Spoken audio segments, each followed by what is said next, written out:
여러분 안녕하십니까? 전주 MBC 시사토론 이몽진입니다. 전주 시내 도심의 오지처럼 남아있는 옛 대한방직터 개발 사업에 다시 이목이 집중되고 있습니다. 지난 6월이었죠. 30여 명의 전문가들로 구성된 시민공론화위원회가 발족했고 이후 5달 동안 개발 방향에 대해 논의해 왔는데요. 지난주까지 모두 3차례의 시나리오 워크숍을 열고 이제 전주 시민의 의견을 물을 계획이라고 합니다. 오늘 시사토론에서는 그동안 공론화위원회에서 논의된 옛 대한방직터 개발 사업에 대해 이야기 들어보겠습니다. 함께할 토론자 2분 모셨습니다. 어서 오십시오. 네, 안녕하세요. 네. 반갑습니다. 네, 이양재 원광대학교 명예교수님. 네. 옛 대한방직 관련 시민공론화위원장직을 지금 수행하고 계신데 공론화위원회 그동안 어떤 활동을 하셨고 또 어떤 분들로 구성됐는지 먼저 소개를 해주시죠. 그러니까 도시계획이라든지 사회경제 분야라든지 또 회계 분야, 그래서 관련 분야 전문가분들하고요. 그다음에 언론인, 시의회 의원님, 그리고 시민활동가, 그렇게 해서 총 11분이 공론화위원으로 참석을 하고 있고, 또 그분들이 지금까지 시나리오 워크숍이 하기 전까지 12차례 회의를 했습니다. 그러니까는 공론화의 방식은 어떻게 하고 의제는 무엇으로 할 것이고 시나리오 워크숍에 참여한 분들을 어떻게 구성하고 뽑을 것인가 등등 이런 것을 논의해 왔습니다. 네. 사전 회의를 12차례 가지셨고 그렇습니다. 이것은 시나리오 워크숍을 위한 이제 그런 준비였다는 말씀하셨는데 시나리오 워크숍은 지난달부터 3차례 열지 않았겠습니까? 그렇습니다. 시나리오 워크숍 어떤 개념이고 그동안 어떤 일정으로 추진해 오셨는지 그 부분에 대해서 좀 말씀해 주시죠. 그러니까는 총 4개 분야, 그러니까 행정과 전주시 행정과 정책에 관여했던 분들, 그다음에 전문가 그룹, 그리고 소상공인이라든지 지역 경제에 관련된 분들, 그리고 일반 시민, 그렇게 해서 총 4개 그룹에 각 그룹에 8분, 그러니까 32분이 시나리오 워크숍에 참석을 했습니다. 그래서 먼저 그분들에게 관련된 정보를 제공을 하고, 그리고 원칙, 이런 방법, 이런 것을 이제 숙지하게 하고, 그리고 질의응답을 받았습니다. 궁금한 점이 무엇인가. 그 다음에가 중요한 것이 각 그룹별로 아까 말씀드렸던 4개 그룹으로 모여서 옛 대한방직 부지의 바람직한 미래상이 무엇일까 아주 자유롭게 토론을 하게 해서 거기에서 초기 6개의 시나리오가 나왔습니다. 그래서 저희들이 그 6개의 시나리오를 검토를 해서 유사한 부분에 대해서는 합치고 또 이렇게 해도 좋으냐 참여자에게 물어보아서 4개의 시나리오 미래상에 대해서 만들었습니다.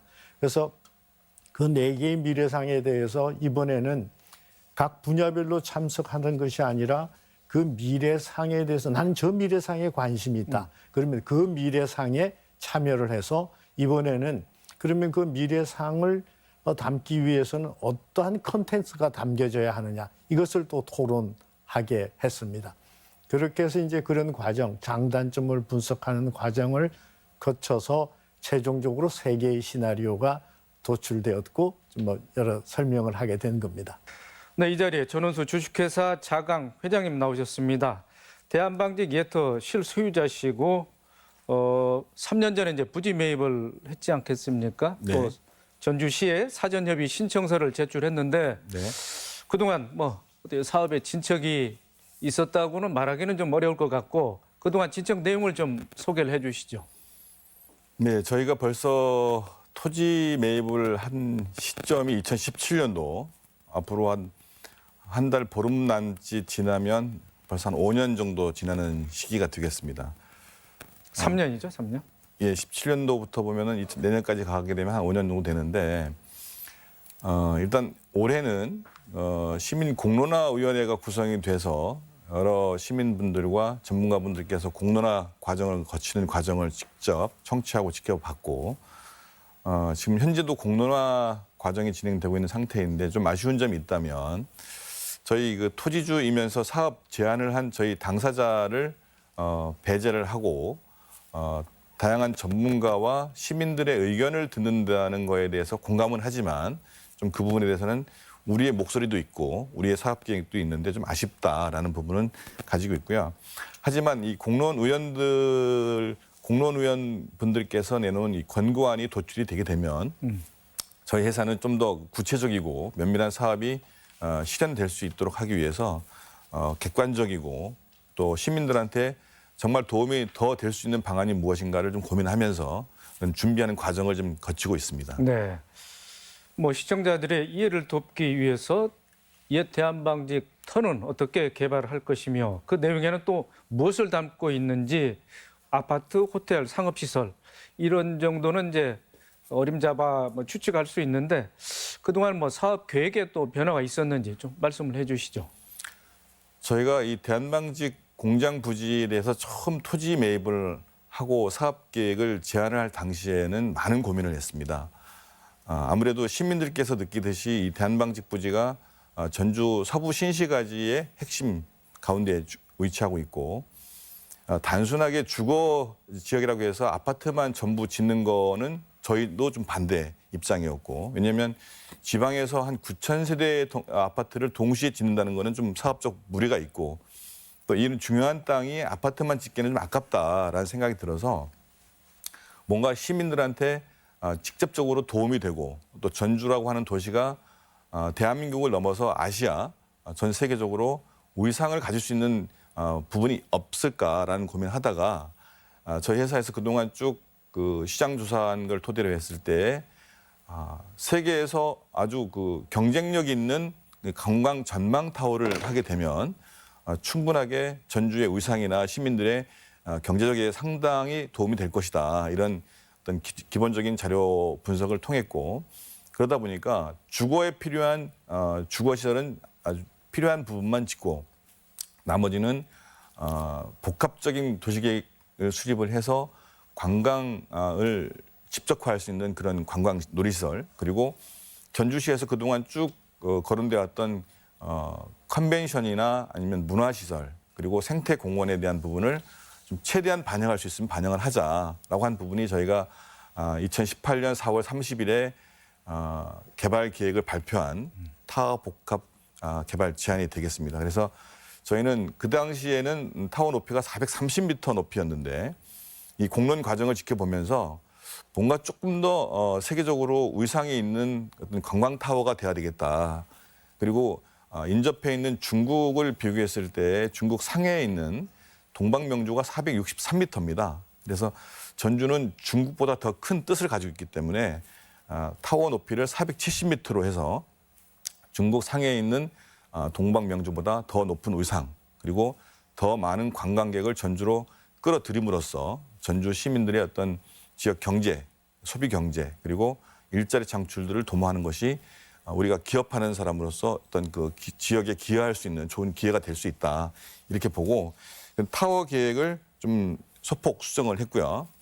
그다음에 저희가 제시한 것 중에 하나가 우리 회사가 지속적으로 계속 부담하는 공개공지형 공원의 유지관리 비용을 조금 더 구체적이고 조금 더 혜택이 주어지는 그런 공원으로 조성을 하자는 차원에서 미디어 테마파크라고 했던 그 공원을 완전 도심형 생태공원 방식으로 저희가 계획을 일부 수정하는 그런 계획을 좀 수립하고 있습니다. 예.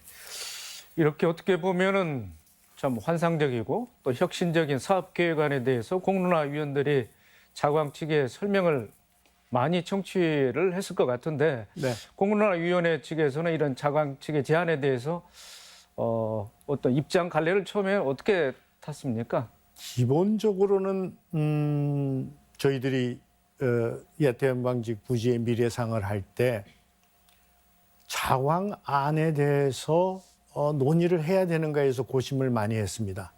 그러나 대원칙이 솔직히 말씀드려서 많은 전주 시민들이 자광안에 대해서 많이 알고 있습니다.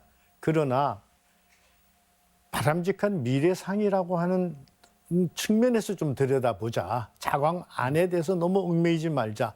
어떤 의미에서는 자광보다 더 멋있는 안이 나올 수도 있고 그렇기 때문에 시작은 자광안에 대해서는 조금 의견은 듣되 너무 거기에 대해서는 논의를 하지 않는 것으로 결정을 했습니다. 네. 그런 방침하에 시작을 했다 이렇게 말씀을 드릴 수 있겠습니다. 네, 공론화위원회에 자광 측 대표라든지 자광 네. 측 일원이 참여하지 못한 것에 대해서 못내 좀 아쉽다 이렇게 말씀하셨는데 네. 네, 전 회장님, 공론화위원회에서 정한 세 가지 그 시나리오에 대해서 뭐 대체적으로 어떤 평가를 내릴 수 있겠습니까? 평가라기보다는 네, 어떤 입장이십니까? 우선적으로 이번 시나리오 워크숍에서 나온 권고안을 도출해 주신 그 여러 전문가분들 그리고 워크숍에 참여하셨던 시민분들께 일단 그 감사드리기도 하고 또 그 권고안이 도출된 거에 대해서 상당히 존중을 합니다. 하지만 제가 그 내용들을 들여다봤을 때에 저희 민간 영역에서 할 수 있는 부분이 있고 또 이 공적 영역에서 또 반드시 해야 되는 부분도 섞여 있더라라는 부분을 저희가 인지를 하고 있고 민간 영역에서 저희가 수용 또는 저희가 시행할 수 있는 부분이 있으면은 충분히 시와 협의를 통해서 권고안을 최대한 반영하는 부분으로 고려할 수 있겠는데 저희 민간이 영역에서 할 수 없는 공적 영역에 해당되는 부분을 권고안으로 냈을 때 이 부분을 어떻게 해지해 나갈 건가에 대한 고민을 하고 있습니다. 물론 시민분들께서 많은 그 기대를 가지고 있는 것도 알고 있고 또 이 대한방직 부지가 약 7만여 평이 되는데 권고안을 보면 또 많은 부분을 여기서 완전히 모범생이 돼야 되는 그런 답안을 제시하고 있어서 저희들이 볼 때는 좀 더 이 권고안을 구체적으로 더 들여다보고 더 논의를 우리 내부적으로도 해야 되지 않을까. 그래서 저희 민간 입장에서도 이 사업을 좀 실현 가능성 있게 모색하기 위해서는 자체적인 전문가 그리고 또 외부 용역을 통해서 좀 더 그 권고안에 아주 순응하고 적극 대응할 수 있는 방안을 찾아야 될 것으로 보여지고 있습니다. 네, 세 가지 권고안이 제시됐습니다. 당초 사업은 2조 5천억 정도로 추진하려고 했지 않겠습니까? 네, 그렇습니다. 세 가지 권고안과 사업비와의 뭐 관계는 어떻습니까? 민간 영역에 있는 부분을 가지고 권고안을 수용한다고 했을 때는 사업비는 조금 큰 변동은 없을 거로 보여집니다. 다만 이 공적 영역에 있는 부분을 우리가 사업에 반영할 수 있을지 모르겠습니다만은 공적 영역을 반영하는 그런 권고안은 전체적으로 봤을 때는 사업비는 좀 감소되는 그런 내용이 되지 않을까 싶기도 하고요. 사실 이 공적과 민간 영역의 어떤 구분에 있어서는 결국은 이게 실현 가능할 것이냐라는 부분을 가지고 아마 대두가 되지 않을까 싶습니다. 예를 들어서 뭐 금융이나 IT라고 하는 부분은 이미 전라북도나 전주시에서 추진하고 있는 부분도 있고 또 그런 부분들을 저희가 하고 싶다고 해서 금융과 IT 관련된 그 분야의 어떤 그 사업 창출이 유치될 수 있을 것인가에 대한 고민은 좀 많이 해야 될 부분이 있고요. 다만 저희가 제시한 그 타워 복합 제안 중에 대부분 그 토지에 공원화시키는 부분, 예를 들어서 저희는 공개공지형 공원을 저희가 제시를 했습니다만 이런 부분과 전주시에서 어떤 그 지역 인프라로 필요한 컨벤션이나 이런 호텔 이런 부분들은 충분히 저희가 이미 계획에 반영되어 있기 때문에 그런 부분들은 별도의 논의 없이도 충분히 반영과 수립이 가능하다 이렇게 볼 수 있겠습니다. 네. 이에 대한방직 부지 개발 사업이 전주시 도시계획과 많은 네. 관련이 있고요. 그래서 특혜 논란이 따르는 것도 뭐 부인할 수 없겠습니다. 그러므로 해서 앞으로 조율할 부분이 많은 것 같습니다. 이양재 위원장님, 네. 우선 이곳이 15년 전에 네. 전주 서부 신시가지 개발 사업에서 제척되면서 공장 부지로 남아 있었지 않겠습니까? 네, 네. 개발 특혜가 그러면서 이야기되고 있는데 이처럼 개발 사업에 따른 용도 변경으로 인해서 개발 이익 환수는 일반적으로 어떻게 이루어지는 건지 뭐 절차라든지 예, 제가 이제- 그 예. 의의에 대해서 좀 말씀을 해주시죠. 제가 이제 먼저 하나 말씀드리고 싶은 것은 지금 현재 저 땅이 도시계획상 공업 지역입니다. 예. 그러니까는 그런데 그것을 향후 전주시는 주거 용지로 바꾸겠다 이렇게 한 것입니다.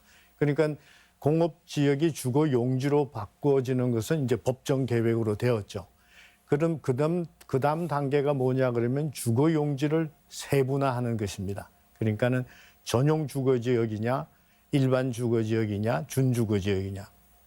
그리고 일반 주거 지역 내에서도 제1종이냐, 2종이냐, 3종이냐입니다. 3종 일반 주거지역은 층수 제한이 없고 아주 고층화. 다만 주거 용도로 쓰는 겁니다. 만약 우리 전인수 회장님께서 주거 용지로에 대한 개발 계획을 수립해서 내었다면 아무런 문제가 없는 거죠.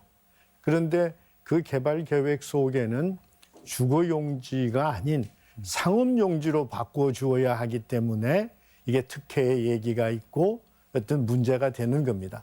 그리고 만약에 주거 용지를 앞서 말씀드린 세분화하는 권리는 전주시장님이 가지고 계십니다. 그러나 용도를 바꾸는 것은 안은 전주시장님이 낼 수 있지만은 승인권은 전라북도가 가지고 있습니다. 따라서 이제 그게 문제가 되고 저는 특혜라고 하는 부분에 대해서는 뭐 예를 들어서 서부신시가지의 사업지구에서 채척된 것이 우리 전인수 회장님의 뜻은 아니겠죠. 자이든 타이든 간에 거기에서 채척되었고 그 주변에 많은 기반 시설이 들어가고 도청이 들어오고 한 것은 어떤 의미에서는 그것 자체로 많은 혜택을 받았다 할 수가 있습니다. 그러나 저는 개인적으로 공론화위원장이 아니라 개인적인 입장에서 만약 옛 대한방직 부지가 정말로 중요하게 미래상을 위해서 이러한 것으로 사용되어져야 하고 거기에 있어서 굳이 자광이 아니라 민간 활력이라는 것을 도입할 필요가 있다라고 생각한다면 저는 민간 활력에 대해서 도입할 필요도 있다고 봅니다.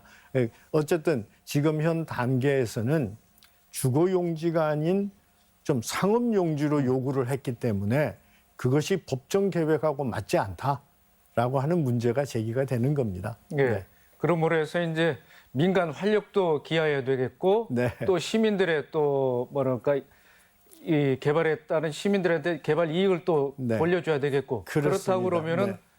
계획 이득 환수 이게 일반적으로 어느 정도나 뭘까 예상해 볼 수 있습니까? 굉장히 차이가 납니다만은 일단 저희가 이제 개발 부담금이라고 하는 것은 법정에서 걷어내는 거고 그것은 뭐 좋든 싫든 간에 법적 요구 사항이기 때문에 그러나 제가 검토해 본 바로는 지금 저 자광의 개발 행위는 법적 사항은 아닌 것 같습니다.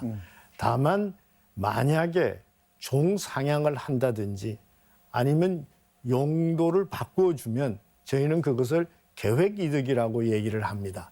그러니까 공적 행위에서 공공적 행위에 의해서 종이 상향됨으로 해서 개인이 이득을 얻었다. 그래서 그런 계획 이득에 대해서는 환수되어져야 한다. 그리고 서울 특별시를 비롯해서 많은 지방자치단체들이 그러한 상황이 있기 때문에 사전 협상 제도라고 하는 것을 조례를 만들었습니다.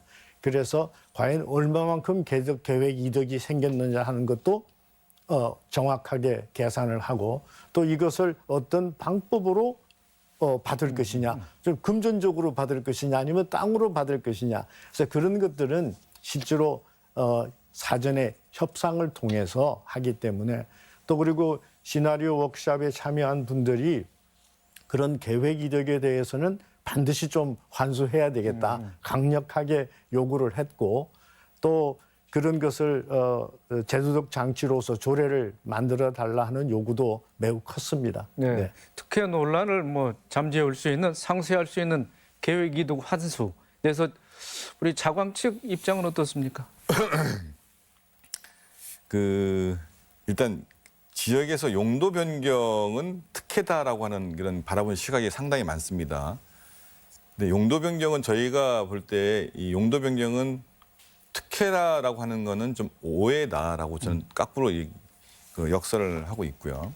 왜냐 그러면 물론 개발 계획, 이 토지의 미래상을 그리자 했을 때는 현재 상태로는 그 개발 미래상을 그릴 수가 없다고 봅니다. 우리가 미래상을 논하는데 용도 변경은 안 된다. 이거는 좀 앞뒤가 안 맞는 얘기인 것 같고요. 그럼 전주의 미래상을 얘기하려면 반드시 이거는 용도 변경이 돼야지 그 미래상을 그릴 수가 있는 거고 그렇다면 용도 변경을 하는 것이 다 특혜냐? 예를 들어서 제가 표를 가져왔습니다만은 법적으로 예를 들어서 용적률과 건폐율을 법에서 규정을 하고 있습니다. 이 표 보시면 용적률과 건폐율은 일반 상업지역 기준일 때의 최상한선을 600%와 거의 70% 가까이 이 건폐율을 정하고 있는데 저희가 그 법에서 정한 기준을 초과해서 더 용적률을 주세요라고 사업 계획을 냈다면 그건 특혜 소지가 해당이 될 수 있겠죠. 어느 누가 보더라도.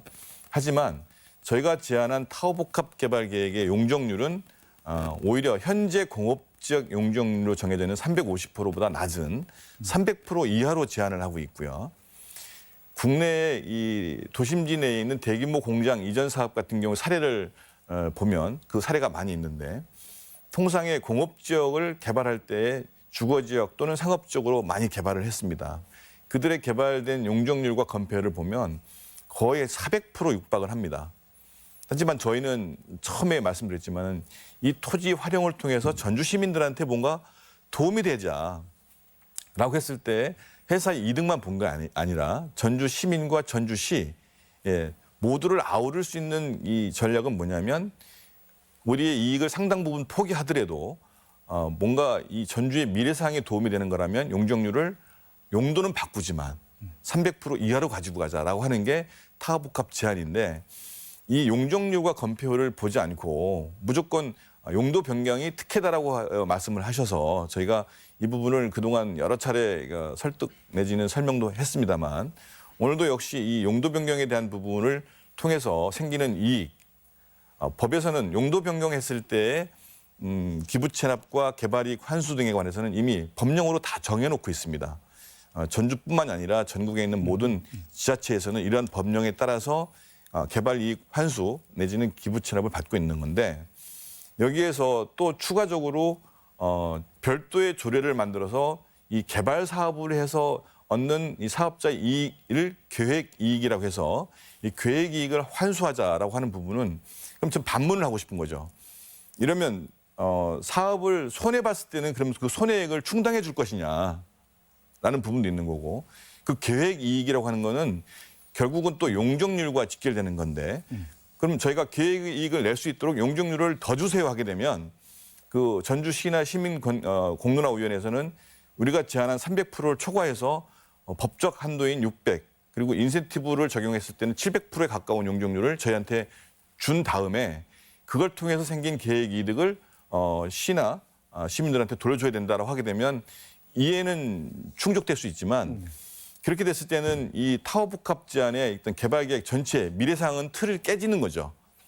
제가 제시한 거는 아파트만 다 짓는 것도 아니고 그렇다고 해서 상업시설만 다 짓는 것도 아니고 말 그대로 이 토지를 2020년도 그리고 2020년도 이후에 맞는 미래상에 맞도록 융복합 개발 계획을 수립한 것이 아주 대표적인 사례가 되고 있거든요. 이미 강남 영동대로 같은 경우에도 그 지상 도로를 다 덮어서 공원 또는 시민의 공간을 만들고 그 도로 지하에 쇼핑몰이나 차도, 열차를 지하화시키면서 그 도시를 완성하겠다라고 하는 거가 작년, 재작년에 이미 발표가 돼서 그것도 지금 시행 단계에 들어가 있고 한데 전주가 갖는 특징의 어떤 생태 도시 추구하는 문화와 맞고 또 동시에 시민들이 가지고 있는 지역의 어떤 소비 경제나 관광 경제를 여러 마리 토끼를 잡을 수 있는 기회가 있다 하게 되면 저희가 볼 때 저희도 다양한 전문가 의견을 들어서 이런 복합 개발 계획을 세웠습니다마는 이 타워 복합 개발 계획을 실현하는 것이 가장 합리적이고 전주의 미래상이 아닐까라고 생각을 하고 있습니다. 네, 알겠습니다. 또 시민들이 우려하는 부분이 이제 교통과 주변 상권에 미치는 영향 아니겠습니까? 전 회장님께서는 그 부분에 대해서는 어떻게 말씀을 해주실 수 있겠습니까? 이 부분도 역시 저희가 그동안 쌓아온 여러 가지 그 경험이나 또 그동안 국내에서 발생됐던 여러 가지 개발 사례들을 예를 들어서 보면 물론 이와 관련된 용역 보고서도 있습니다. 오히려 이러한 대규모 개발 사업이 됐을 때 교통난이 심각할 것이다라고 처음에는 추측들을 많이 하고 그러한 분석도 하시는데 실질적으로 일어난 개발 계획, 대규모 개발 계획 같은 경우에 광명역 복합 개발이나 그다음에 그 경기도 하남에 있는 그 대규모 쇼핑몰, 그다음에 서울 잠실에 있는 그 대규모 쇼핑몰 같은 경우에 보면 오히려 처음에 예측하고 분석했던 교통난보다 실질적으로 운영됐을 때 교통은 그렇게 심각하지 않았다. 또 저희가 이 토지 개발과 관련돼서 교통량에 대한 모니터링 조사를 또 수차례 실시를 했습니다. 지금 현재 그 전주시에서 그 생활인구, 그다음에 그 거주 이동에 따른 교통 흐름을 봤을 때 출퇴근 시간에 혁신도시하고 전주 구도심을 잇는 도로 일부 구간이 정체되는 현상을 봤고 나머지의 그 평상시 도로 교통량을 보게 되면 그렇게 염려할 만큼의 어떤 그 교통난이 있다고 보지는 않습니다. 다만 이 교통난이 아니고 주차장 부족으로 인한 그리고 상업지역과 이 도시계획의 어떤 그 토지 이용 계획을 너무 세분화시켜 놔서 이런 골목길이 많다 보니까 진출입로가 많아서 이 병목 현상으로 인한 교통 정체 현상인 거지 실질적으로 인구가 많거나 여기 차량 유입이 많아서 교통에 많은 영향을 준다고 생각하지 않고 있고요. 이러한 자료는 충분한 교통 조사를 통해서 저희가 이미 분석을 가지고 있고 두 번째로 상권 같은 경우에 이런 대규모 상업시설 들어왔을 때 지역 상권에 악영향을 주지 않느냐라는 부분이 염려가 되고 있는데 실질적으로 저희가 어디를 봤냐면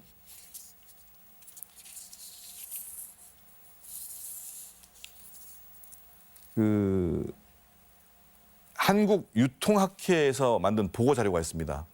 그 보고 자료 보게 되면 오히려 이런 대규모 상업시설이 들어왔을 때 그 지역에 있는 그 음식점이나 의류점 그리고 소매점들이 어떤 영업 매출이 더 증가했다라는 보고서도 이미 시중에 많이 나와 있고 이러한 연구 용역은 과거 5년 전부터 그래서 요즘에 그 또 자료를 보게 되면 대규모 시설 그 의무 휴업제 같은 경우를 예를 들었을 때 대규모 뭐 마트들이 하루 영업 정지를 했을 때 휴업을 했을 때 지역에 있는 재래시장이 더 활성화되지 않겠느냐라는 취지에서 의무 휴업제를 시행하고 있지 않습니까?